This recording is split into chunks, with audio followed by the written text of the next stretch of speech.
Are you mad Divya? तुम मुझे मेरे ही पति को धोखा देने के लिए कह रही हो? उनसे बातें छुपाने के लिए कह रही हो?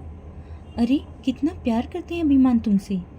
और अभिमन्यु जीजू से उनकी शादी भी तो कराई थी ना उन्होंने दी से। ये जानते हुए भी कि हम मिडिल क्लास से हैं, तो फिर तुम ऐसा कुछ सोच भी कैसे सकती हो? अभिमान का पूरा हक है ये सच जानने का, मन्नत ने गुस्से में कहा। वो तो इसलिए मामी क्योंकि अभी ब्रो लड़के हैं, पर मैं एक लड़की हूँ। इस घर में मेरी बात कोई भी नहीं सुनेगा। प्लीज़ मेरी मदद कर दीजिए। देखिए अगर मुझे धनंजय नहीं मिला ना तो मैं। कहते हुए दिव्या ने टेबल पर रखा हुआ चाकू उठाकर सीधा अपनी कलाई पर रख लिया। ये देख मन्नत और धनंजय दोनों घबरा गए। Divya, what are you doing? छोड़ो उसे। जान देना किसी भी चीज़ का सलूशन नहीं है यार, मन्नत ने परेशान होते हुए कहा। नहीं, मैं इसे तब तक नहीं छोड़ूंगी जब तक आप मेरी मदद नहीं कर देते। और वैसे भी आप कहाँ एमएम को पसंद करते हो? यू सेड ना that you hate him.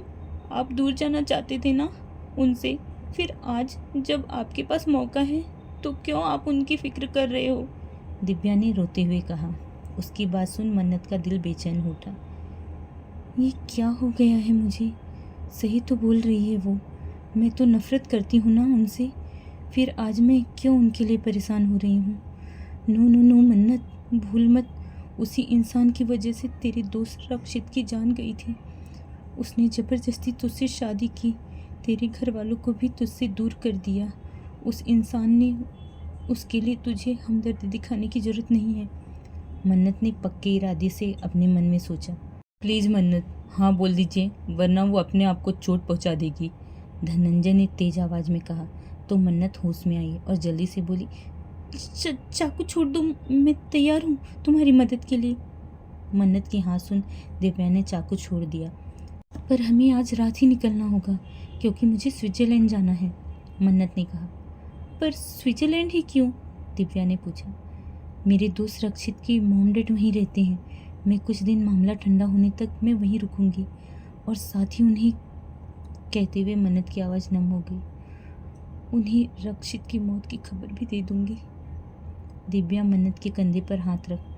Don't worry, अब बहुत जल्द आप इस डर से आज़ाद हो जाओगी, कहते हुए उसने मन्नत को अपने गले से लगा लिया और मन्नत ने भी उसे हक कर लिया। पर एक प्रॉब्लम है जो सिर्फ आप ही सॉल्व कर सकते हो। थोड़ी देर बाद मन्नत धीमे कदमों से अपने रूम में आई तो उसकी नज़र सीधा बालकनी में चली गई जहाँ पर अभिमान खड़ा हुआ था और स्मोक कर रहा था। ट्राई टू एक्ट नॉर्मल, इन्हें थोड़ा सा भी शक नहीं होना चाहिए, मन्नत ने अपने मन में सोचा और क्लोजेट की तरफ जाने लगी।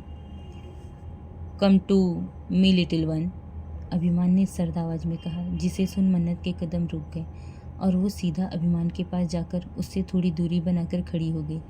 अभिमान कुछ पल उसे घूरता है और फिर उसे खींचकर सीधा रेलिंग पर बिठा देता है और उसके दोनों तरफ अपने हाथ रख लेता है। मन्नत बहुत डर जाती है और फौरन अभिमान के सीने से लिपट जाती है। मुझे नीचे उतारी, डर लग रहा है मुझे, मन्नत ने डरते हुए कहा। अभिमान मन्नत की गर्दन पर किस करते हुए, डोंट वरी लिटिल वन, तुम्हें अपनी सांसें माना है, मरने नहीं दूंगा तुम्हें, कहते हुए अभिमान ने उसकी ड्रेस पर बंधी रिबन खोल दी। ये देख मन्नत हिचकिचाते हुए, अभिमान हम बाहर हैं, कोई देख लेगा। कोई तुम्हें देख कर तो बताए, जान ले लूँगा मैं उसकी, बोलते हुए अभिमान ने उसके होठों को कैप्चर कर लिया। यही तो आता है आपको, सिर्फ दूसरों की जान लेना, मन्नत ने अपने मन में सोचा। दिव्या कैसी है अब? अभिमान ने उसके सिर से अपना सिर जोड़कर पूछा। ठीक है, वो फिलहाल सो रही है, सोकर उठेगी तो पूरी तरह सही हो जाएगी, मन्नत ने जवाब दिया। क्या जादू किया है तुमने सब पर? मैं तो क्या, घर में हर कोई तुम्हारा दीवाना बन गया है, अभिमान ने मुस्कुराते हुए कहा। तो मन्नत की नज़रें झुक गईं।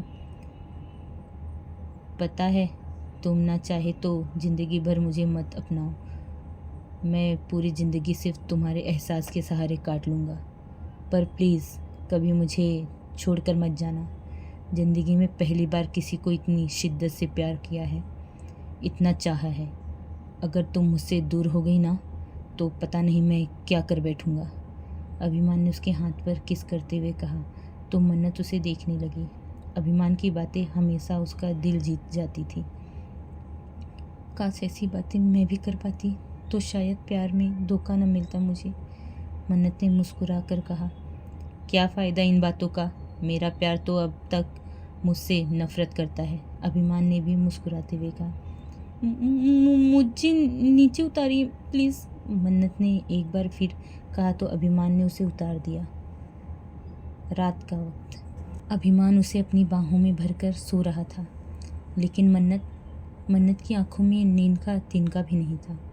वो धीरे से अभिमान का हाथ अपनी कमर से हटाने की कोशिश करती है, जो कि थोड़ी मुश्किल के बाद वो हटा लेती है। वो फ़ौरन बेड से उठकर क्लोजेट रूम की तरफ चली जाती है, जहाँ पर बीच में एक लॉकर बना हुआ था। मन्नत उसे खोलने लगती है, लेकिन अफसोस वो पिन से लॉक्ड था।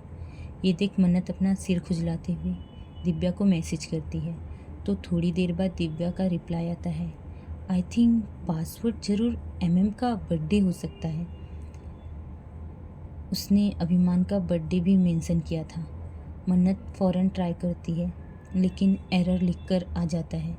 ये देख मन्नत अपना सिर पकड़, क्या हो सकता है, लॉक अभिमन्यु का बर्थडे सोचकर वो एक बार फिर ट्राई करती है, पर इस बार भी लॉक नहीं खुलता।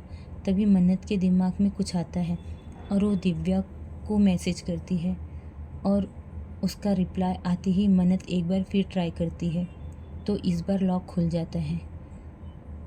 आप अपनी दीदी से सच में बहुत प्यार करते हैं अभिमान, मन्नत ने मुस्कुराते हुए कहा, और लॉकर के अंदर रखी मेन एंट्रेंस की चाबी उठा ली और अपना सामान लेकर बाहर आई। वो दरवाजे की तरफ जाने लगी, पर तभी उसके कदम रुक गए। वो एक बार पीछे मुड़ी और अभिमान के पास आकर उसके माथे को चूम लिया। ध्यान रखना अपना, बोलकर उसने अभिमान के बालों में हाथ फेरा, और फिर वो फटाफट नीचे आ गई, जहाँ पर दिव्या पहले से ही उसका इंतज़ार कर रही थी। मन्नत फ़ौरन गेट खोलती है और फिर उसे बंद कर चाबी अंदर की तरफ सरकाने के बाद वो दोनों सिक्योरिटी की नज़रों से बचते हुए बैक डोर से बाहर निकलते हैं। बाहर धनंजय खड़ा हुआ था। वो दोनों जल्दी से जाकर उसके साथ कार में बैठ जाती हैं और धनंजय गाड़ी स्टार्ट कर देता है। मन्नत पीछे मुड़कर एक बार घर की तरफ देखती है तो उसकी आंखें भर आती हैं। उसे इस घर में बिताया अपना हर एक पल याद आने लगता है। थोड़ी ही देर में वो लोग एयरपोर्ट पहुंच जाते हैं और मन्नत धनंजय और उसे देख, हमेशा खुश रहना, आप भी अपना ध्यान रखना, बोलते हुए दिव्या मन्नत की गले लग गई और फिर मन्नत प्लेन के अंदर चली गई और थोड़ी ही देर में फ़्लाइट टेक ऑफ हो गई। दिव्या और धनंजय एयरपोर्ट से खुशी खुशी बाहर आते हैं और धनंजय की घर की तरफ जाने लगते हैं कि तभी एक साथ काफ़ी सारी गाड़ियां उनके सामने आकर रुकी। ये देख दिव्या डर गई, क्योंकि वो अपनी गाड़ियों को अच्छी तरह पहचानती थी। That is for today guys. आज का चैप्टर कैसा लगा कमेंट्स बॉक्स में ज़रूर लिखिएगा। जो मेरे चैनल पे नए हैं प्लीज़ लाइक कीजिए, शेयर कीजिए और सब्सक्राइब कर दीजिए, ताकि आपको आगे की अपडेट मिलती रहे। Bye bye.